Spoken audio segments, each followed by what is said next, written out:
লাডাখ আজি আহকচোন আপোনালোকে মোৰ লগে লগে আমি লাডাখ এয়া যাত্ৰাপথ শেষ কৰিলোঁ।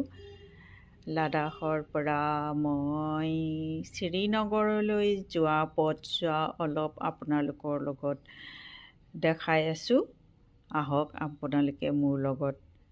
এয়া লাডাখ আমি পাৰ হৈ আহি আছোঁ। লাডাখৰ ৰূপ লাৱণ্য স্মৃতিবোৰ মনত লৈ শেষ কৰিলোঁ। মানে পাহৰিব নোৱাৰিম কেতিয়াও, হয়তো ময়েই নহয় আৰু সকলোৱে লাডাখলৈ যোন গৈছে সকলোৱে স্মৃতি কেতিয়াও পাহৰিব নোৱাৰিব। ইমান ধুনীয়া সৌন্দৰ্যৰে ভৰা এই লাডাখৰ যাত্ৰাপথটো। এয়া দূৰৈত এয়া দেখিলে, সেয়া হৈছে বনৰীয়া ঘোঁৰা চৰি আছে।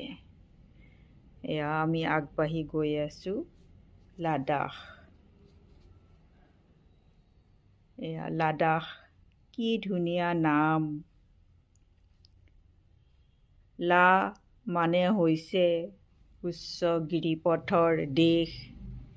এখন সৰু তিব্বত নামেও পৰিচিত, কাৰণ এটাই প্ৰকৃতপক্ষে একফালে সাংস্কৃতিক দিশৰ ফালৰ পৰাও তিব্বতৰ প্ৰতিবেশীৰ জোনৰ দেশ বুলিও তুমি পৰিচিত।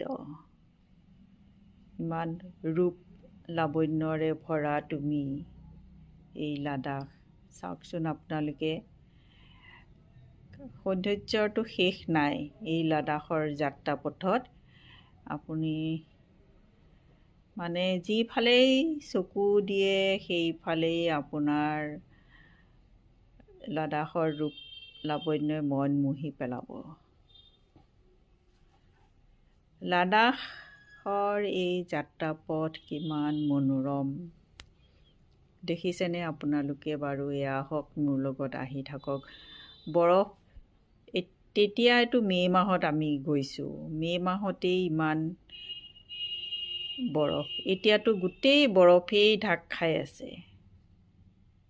লাডাখ তুমি ভয়ংকৰ, অথচ তোমাৰ ৰূপ লাৱণ্য মাধুৰ্যময়।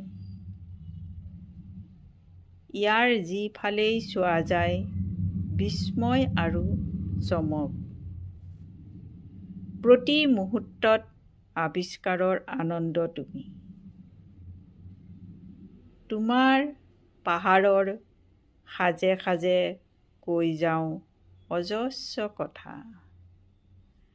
তোমাৰ পাহাৰী ৰূপ মাধুৰ্যৰ লগত জড়িত হৈ আছে বৌদ্ধ লামা ও যাযাবৰসকলৰ জীৱন যাত্ৰা। কঠিন পাহাৰৰ মাজত মনস্ত্ৰী, শান্ত বুদ্ধ মূৰ্তি, ৱাৰ মিউজিয়াম। কিমান সৌন্দৰ্যৰে ভৰা। আহক আপোনালোকে মোৰ লগত আহি থাকক।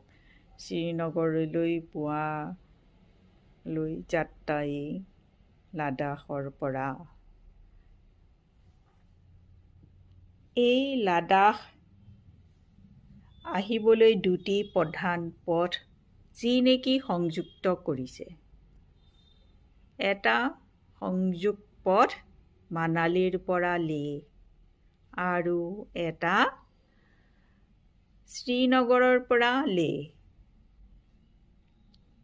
কিন্তু শ্ৰীনগৰৰ পৰা যোৱা পথটো অতি বেছি সুন্দৰ।